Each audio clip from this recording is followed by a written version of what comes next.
Welcome, welcome, welcome, everyone. I'm so glad that you are here today. We have a wonderful speaker. We're really excited to hear about him. But first, let me tell you that what we do is we empower people to have whatever they want in their investments in commercial real estate. And give us a call. Or email us. Jonna is here today, and I am here today.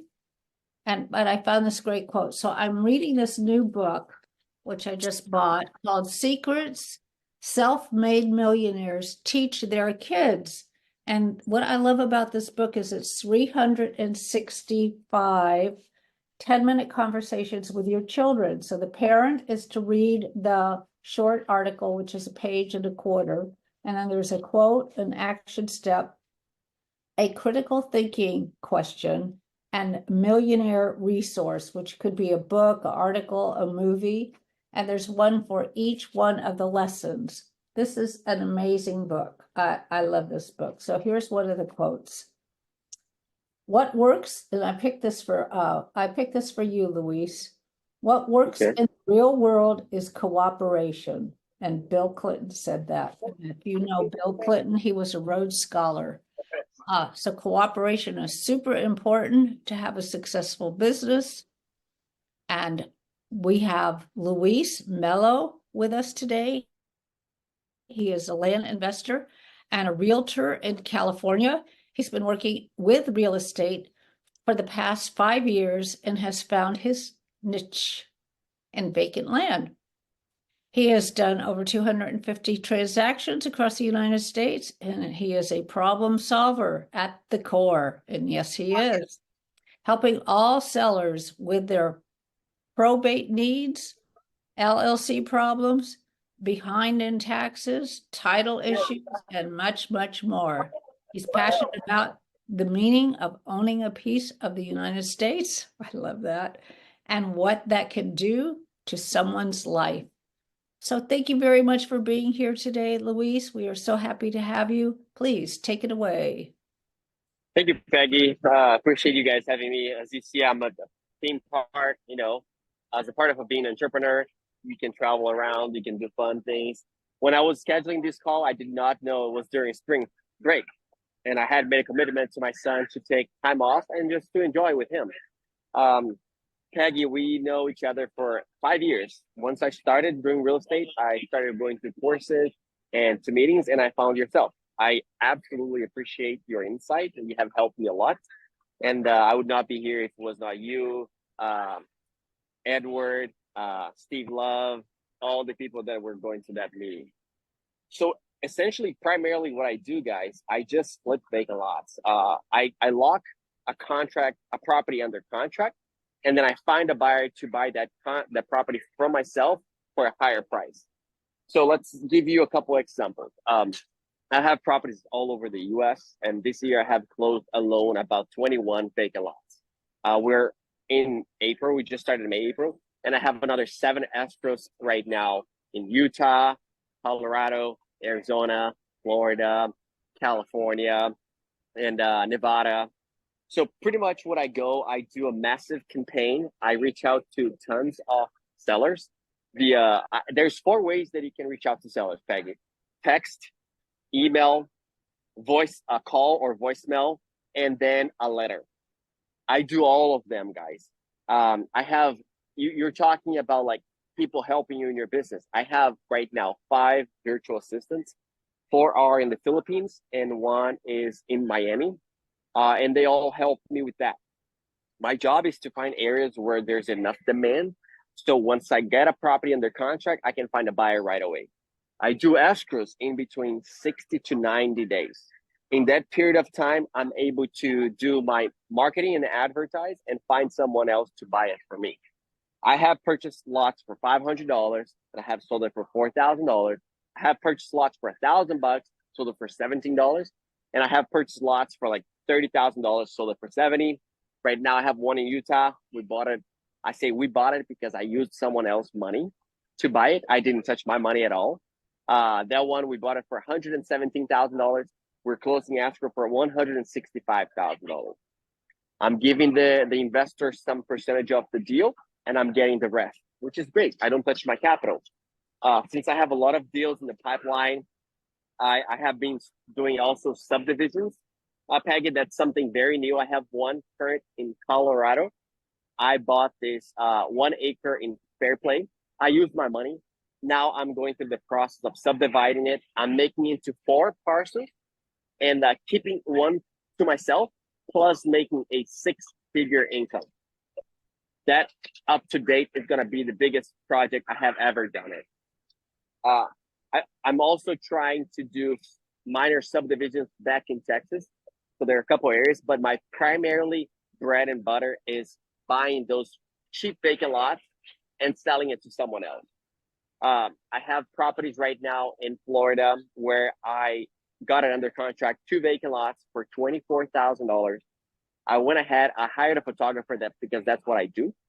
Not myself. I tell my assistants, right? Hey, call everyone, photographers, get them to take nice photos, get them to put a for sale sign, and the calls start coming. Like, I kid you not.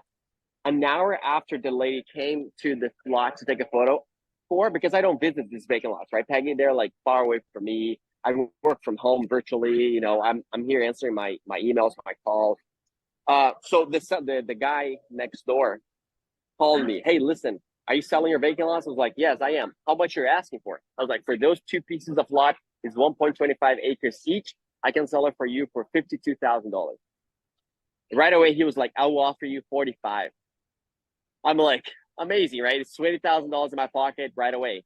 But what did I do? I just like, hey, listen, I appreciate your offer, but I'm gonna call you later. I gave like 2 days, and I called him after and like, hey, let's meet halfway. So I met at $47,500. That's a strategy that I use a lot. I don't tell people right away, hey, I can't do it 45, let's do it. No, I let them think about it. I let myself think about it, and I come back with a different price. I do that with the sellers as well, guys. So right now I'm making like thousands of offers via mail, and the texting, I don't do offers via texting. My assistant does something like, hey, we're interested in buying your vacant lot in let's say like Pino County, Arizona. Text us if you're interested in selling. So they text us back, and then we connect with them on the phone, right? One of them call them or the other, and they're able to connect with them. I don't make offers via text unless the seller is very like, I just want my offer right now. I don't want to talk to you. That's what I do because I like that connection. And also my assistants, they do not say the offer on the first call, Peggy. First call is to connect with people, to know where they are, where are they coming from, so we can after make an offer on it. I have done deals everywhere in the U.S., Hawaii, and I love a couple of states because like Florida, Nevada, Arizona, I can use the buyer's fund to close the whole transaction. What means I don't touch my money at all. The buyer pays, let's say I got it under contract, this $24,000 with the seller, and then I sold it for $47,500. The buyer is going to give the money to escrow company. The escrow company is going to use that money to pay the seller, and the rest is mine. Lovely. We do a double close, so no one gets to know how much I'm making, because if I'm making a high value, I don't want to disclose that to anyone. So that's the beauty of vacant lots, guys. Because when I started, Peggy knew I was broke. I had like $20,000 in debt in my credit card from like courses after courses on how to learn about real estate. So I didn't have any money to buy anything. I started with like 6 months escrow periods back in 2019, and I would get contracts signed for 120 to 150 days, which was crazy to me, but you know, I just did it. I listened to someone, I did everything that they told me to do, and I made it work.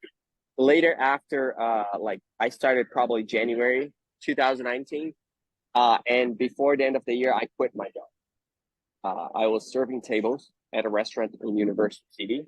I quit and I went full time on Vacant Land. I always had help from someone else on like how to reach out to more sellers. But right now, I am in a different position in my business where I have 5 people, like I said. The beauty is they are out of Philippines, and the minimum wage is way less in there. Plus, I have one in the U.S. Like last year, I was checking. I paid her like $30,000, and she does 6 hours a day. I don't know, guys.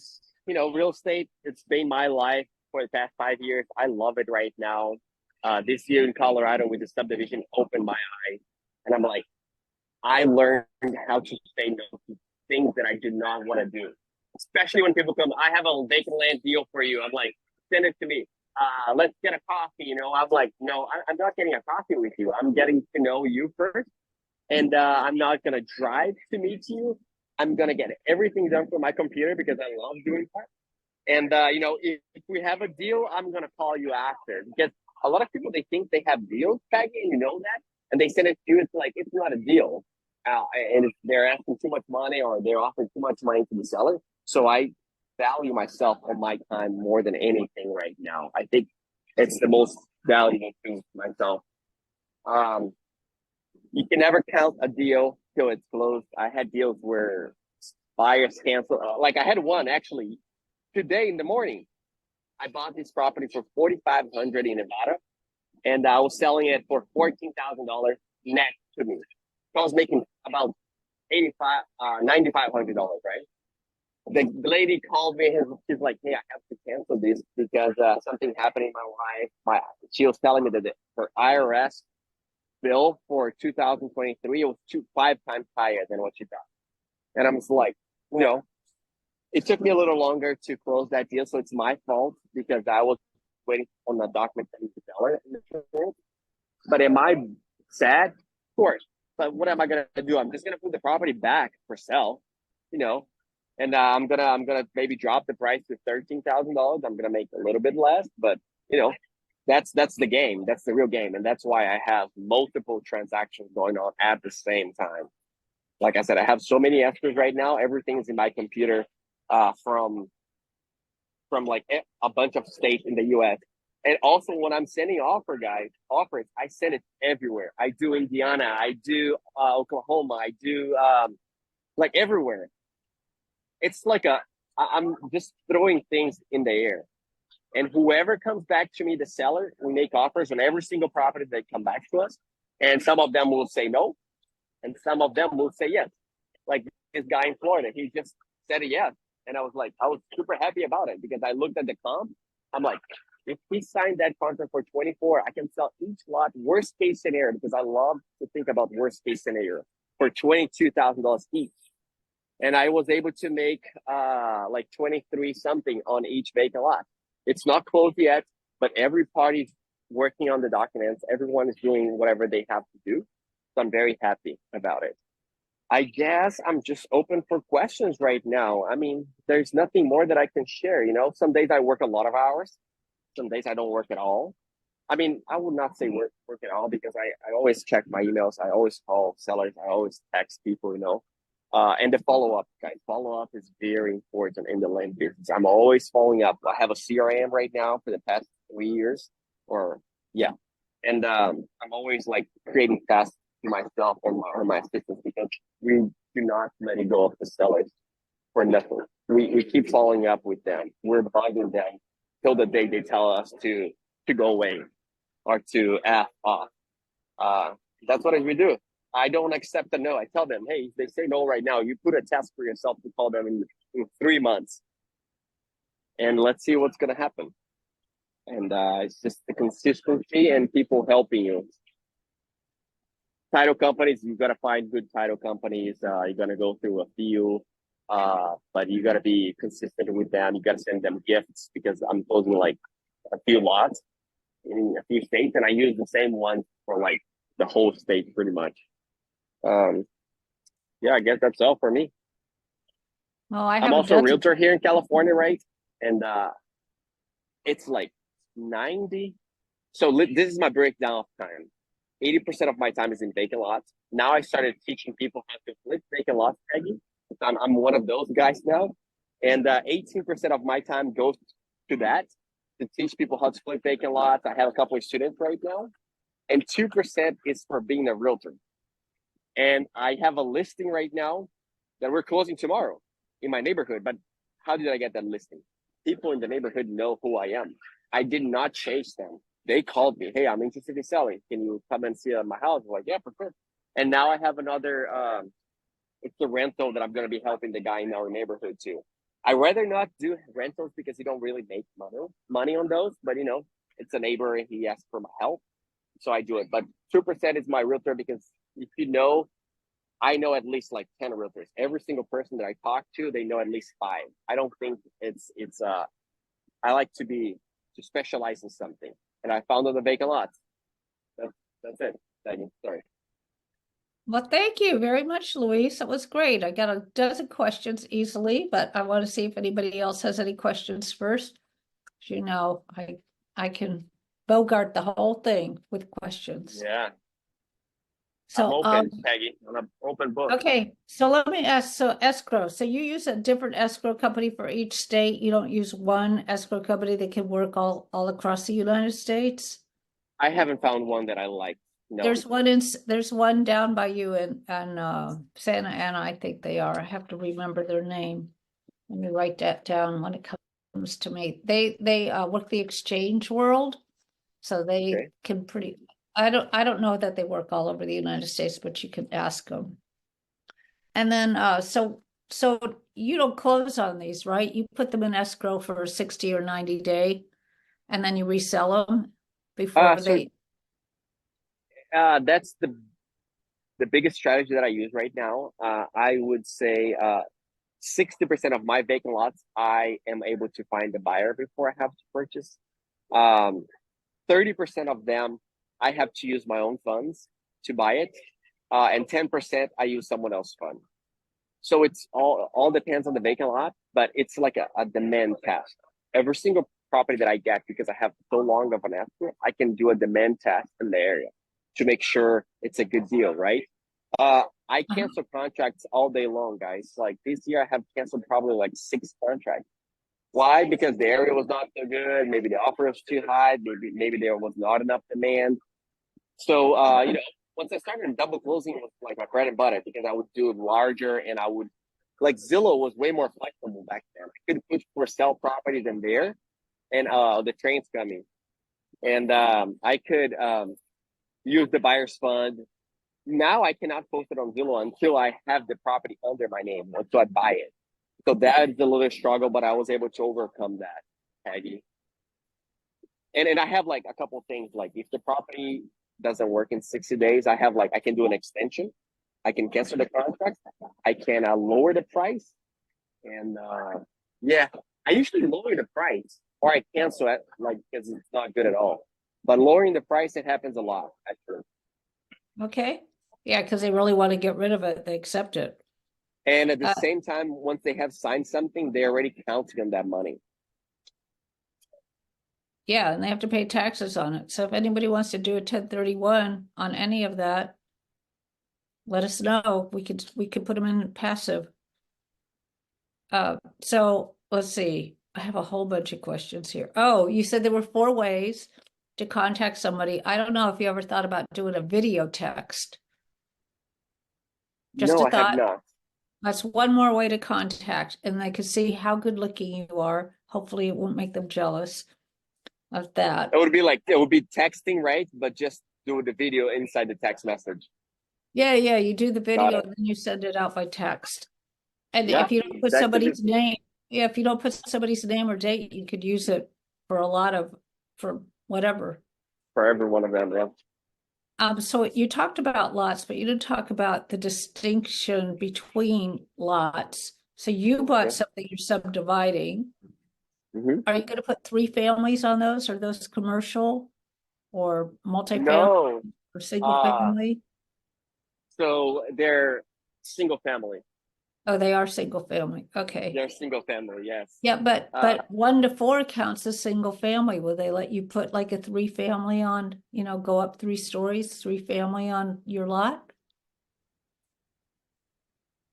I think they are very straight on what they want. And since I'm trying to do the least amount of effort, they said it would be for the best use for a single family. I could go in the county and in the city, ask for multifamily, ask for 3 stories, but I choose not to because of the complexity and how much more money it would cost me. But a 1 to 4 unit comes under single family, but you're saying that doesn't come under the code for construction on the Yeah. lot. So at the same time, I'm not like trying to see what they can build once I subdivide. I give it to the buyer and tell them, hey, whatever you want to build on it, you gotta just call the city, right? Yeah, right. Um, But you said you yeah. were going to build, didn't you? Or you're just No, doing, no, I'm just oh, subdividing it. you're I'm just not building. subdividing. Okay, and then you're going to sell the lots. Yes, Okay. I don't like I don't like the thought of building, to be honest with you. Good for you. Yay. You know, it's something that I think it's too much of a headache. And because I'm not in the same state, I think it could cause me trouble. And like the thing of like holding your money for longer than 6 or 7 months for me is crazy. You know, 60 days for me is enough, or like 3 months for me. Just get it done, get it sold, and move on. I don't want to hold my capital. I don't want to think about how much it costs me to do that. Yeah, no, what you're doing is great and stick to it. You got a great Thank niche. you. Stick to the so do you when you're looking or when you're calling people, do you really care what the land is, whether it's commercial or single family or no? So when you get something commercial, we'd really like to know about that because we know people that are looking. Yeah. Uh, So commercial, I do probably like 5 deals a year, and they're all okay, over the place. Like the last one was in Silver Springs, uh, Nevada. You know, but that one did not have like access to water or electricity. But we got it. right. I bought it using someone else's money for $9,000, and I sold it for $24,000. So you know, And yeah, they didn't I care there kind of wasn't water. no, they did not. I mean, some buyers cared, but some did not, and Okay. it primarily to myself. I don't really care if the property has access to water, electricity. It's just I care of how much am I going to have that property under contract for. Okay, so that was brings up another question about do the buyers do their due diligence and do you have any responsibility in that? I mean, like there's no water there. Do you tell them there's no water? Because you have I to do. disclose. I do. Okay, I tell them everything. Everything. I think it's easier to do a job like that. Because if not, you're going to open escrow after escrow and you're going to get cancellation after cancellation. exactly. More work. Yeah. Okay, I tell them, hey, if it doesn't have water, I tell them, hey, in my opinion, this is a speculation. You know, properties with no water access or electricity are selling for this amount. So I'm in the price range or I'm cheaper. And a lot of them too, Peggy, I didn't tell you, but I do seller finance, right? well, good. Uh like example, property in Tennessee. I bought it for $10,000. I sold it to a guy for $27,000. He gave me $13,000 down, and he paid me 1,000 a month, 1,000 something for 12 months. Great.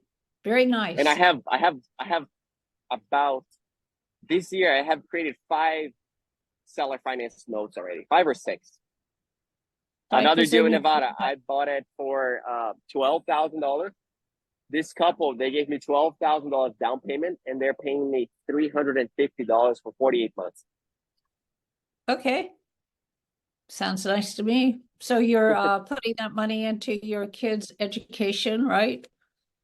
Yeah. Oh yeah. And right now it's the karting career. He's driving cars, so the money is going towards that. Plus, we have a 529 account that we put money every month for sure.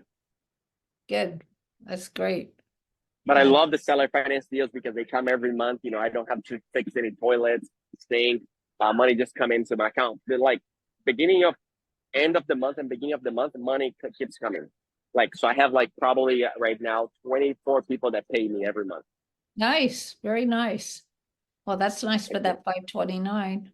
So the people that are buyers, do they actually come out to the property and look at them, or do you have any buyers that don't look at that?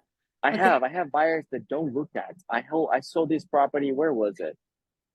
Uh,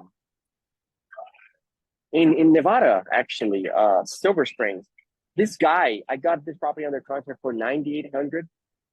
I sold it for $15,000. So I didn't do a double close. I just did an assignment fee. I ended up making, I think, $4,000 after everything. But he was in Florida and he did not see the property. He did not see it. So I was like, I don't care if you see it or not. I told them, hey, once they ask me, like, hey, can you meet me at the property? A lot of them do that. I'm like, I just have a text that goes back. It's a vacant lot. Please take your time. Go anytime you want. Just let me know what you think.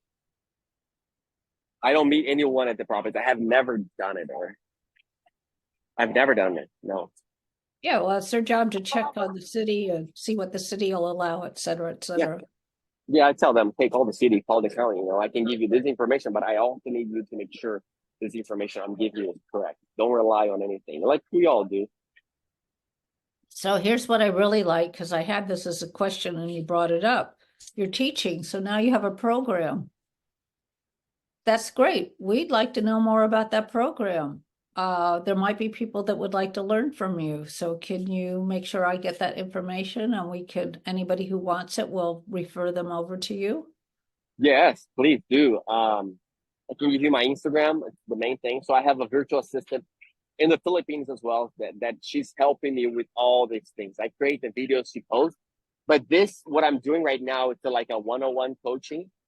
So I go through every single step, how to find an area, how to send letters, or like Florida, for example, Peggy. I do not send letters to Florida. You know why? Because Florida is super duper competitive.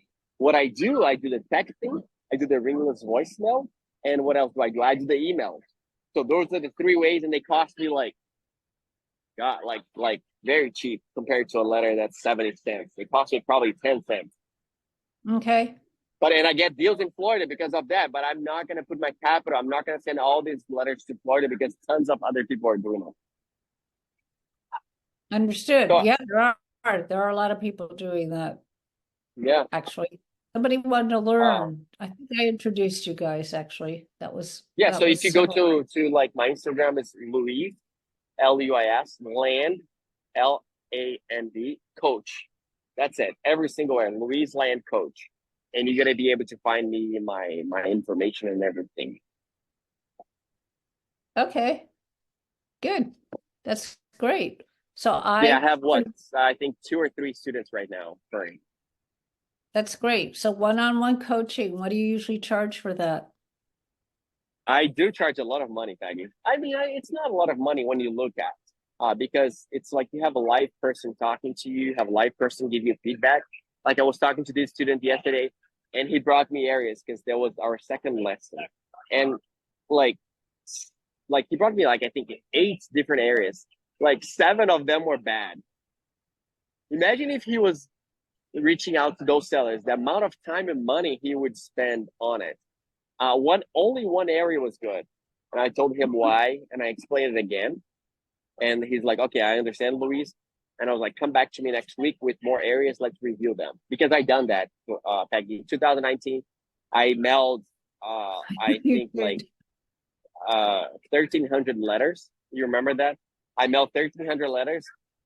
I got a few deals out of it, but the area was not good at all. It was not Yeah, an area that I would focus. I didn't yeah. know. Yeah, when you started, you were picking and you didn't know where to pick and choose.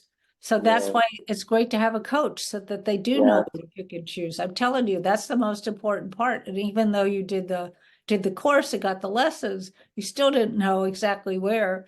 And I know you started working with your brother in Georgia, and that helped, and that kind of got you launched to where you are now. No, so I don't Because have any brother in Georgia. No, it was just me, always me. Oh, was it? Okay. Yeah, you Yeah, were in Georgia. I do remember that. Somebody else must be doing. yeah. Okay. So it was always me. So yeah, it's a one-on-one coaching. I save them on the mistakes that I have done. And if you want to go to different areas, why not? We try it first. We try it via text. We try via email and via ringless voicemail. Right. So I do charge. There's 2 ways of payment. The first option is like a buyout, and 2 payments of $5,000. One once you sign in, and then the next one 30-45 days. And the second option is $6,000, and I collect 30% of the first 3 deals. Like, so let's say you made $10,000, 30% of that gross profit goes to Luis for the first 3 deals. And I walk you through your first 3 deals, A to Z, from That's getting a great. property under contract, selling it to someone else. You use all my documents, all my purchase agreements, my sales agreements, my neutral letter, my script, everything that I do. I don't hold back. I give it to you. It's up to you to reach out to the sellers. Right? I have I a think couple of requirements too, Peggy, that like a person has to reach out at least to between 2,000 to 3,000 sellers a month. that's great. No, but most people don't ever get anything like that. That's really great mentoring coaching. It's really coaching like that. So yeah, And like if you were to look, Peggy, I'm like the cheapest one in the land space. Other guys would charge 12, 15, 20, and it's a group session. I remember when I did with Jackpot, they wanted to charge $18,000. It was a 6 months. It could not be extended. And it doesn't matter if you did a deal or not. And it was a group coaching. So it was more than one student. For now, I'm doing 101.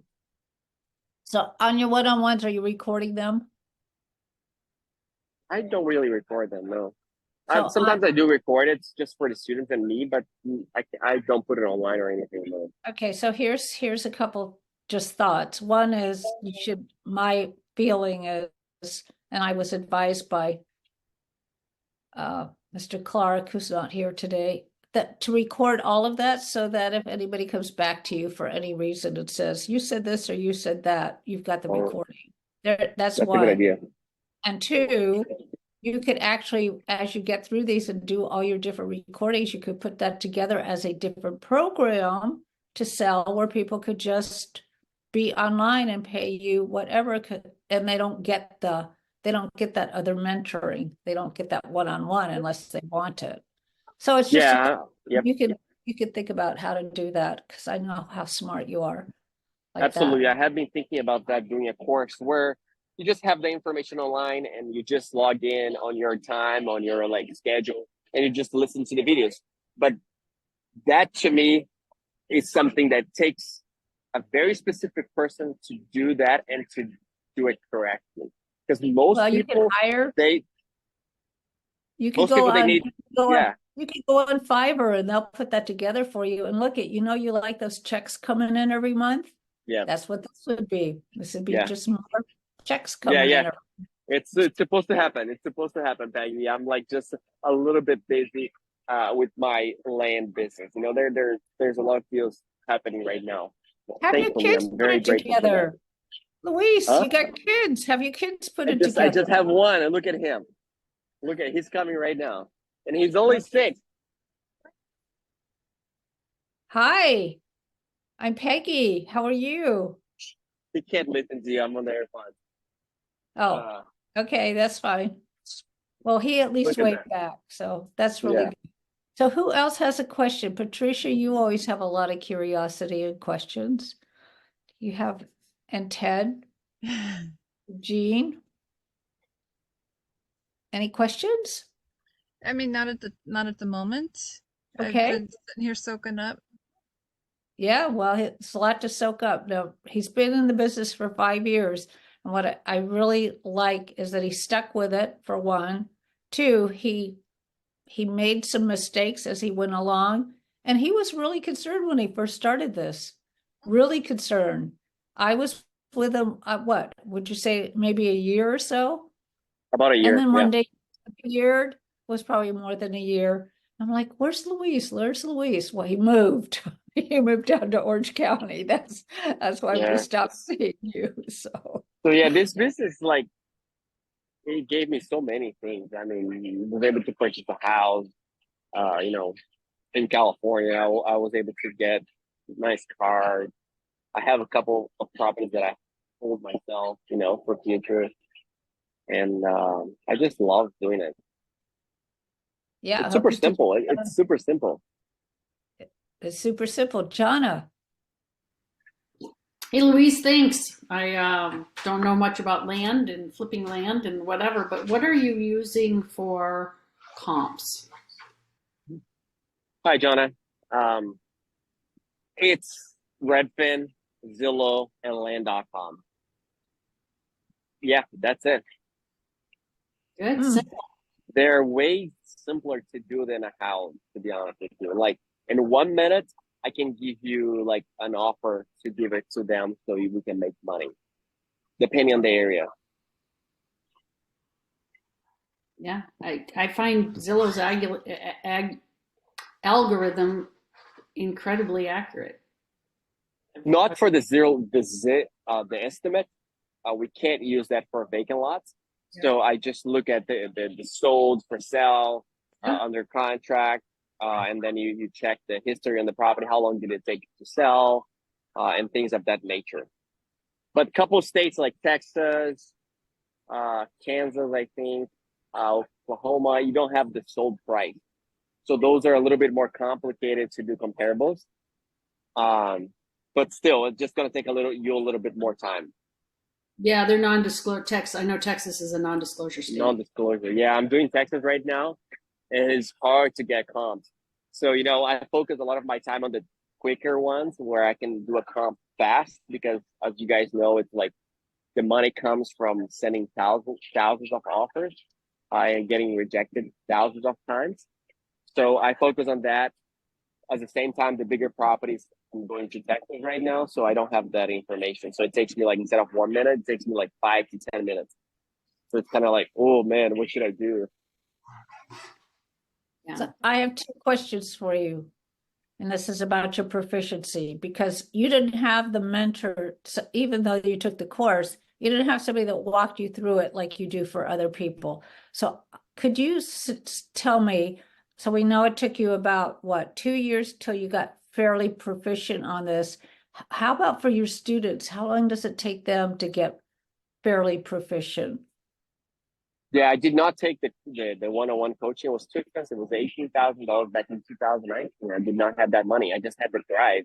And I had you guys at Sizzler to help me out, on the questions that I had, plus another land investor that I was helping. But it was all myself, just sending letters, setting offers, and, going along the way.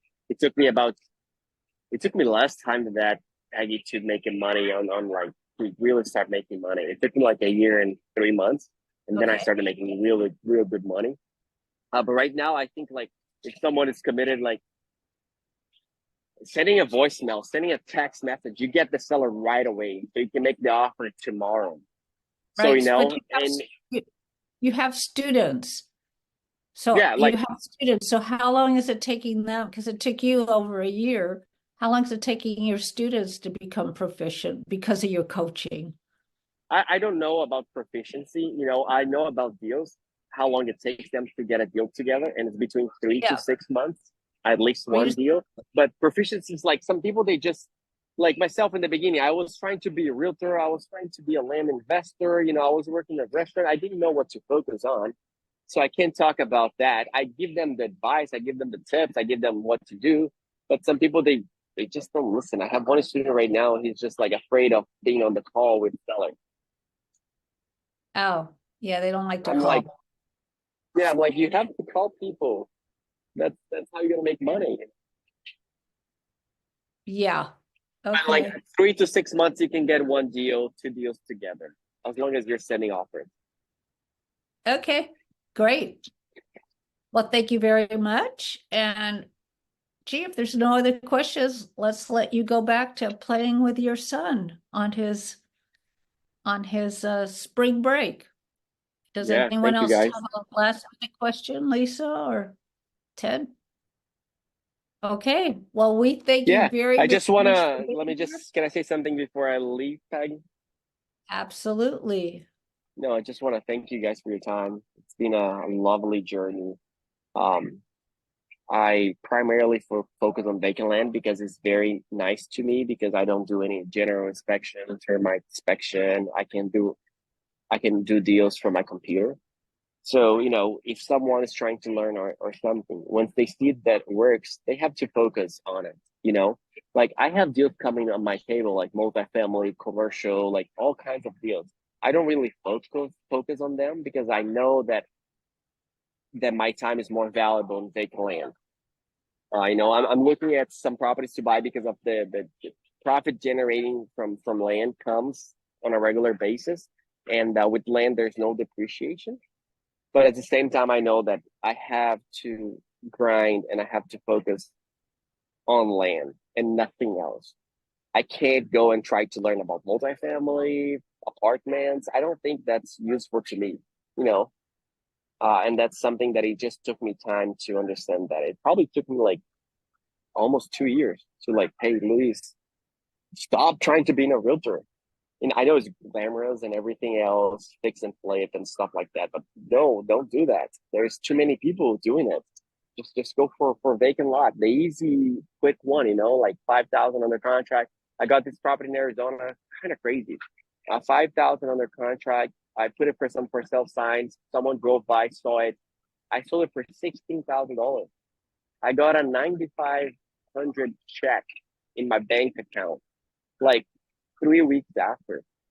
I did a double close. I used the buyer's fund.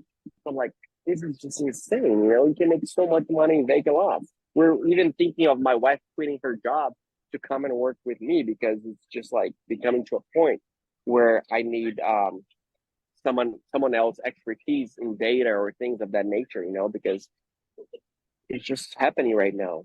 So I'm very grateful. And yeah, thank you guys for having me. This is awesome. Appreciate you being around with his roller coasters behind me and trains and stuff. Okay, well, thank you very much. And just hang out for 1 minute after. Hey, Thank you. Luis. Hope you come back again. Jonna, you have something? Yeah, Luis, give us I couldn't find your Instagram. Give us your Instagram. I'll take care of that. Okay. Okay, thank you. Bye, guys. Oh, you stay here, right?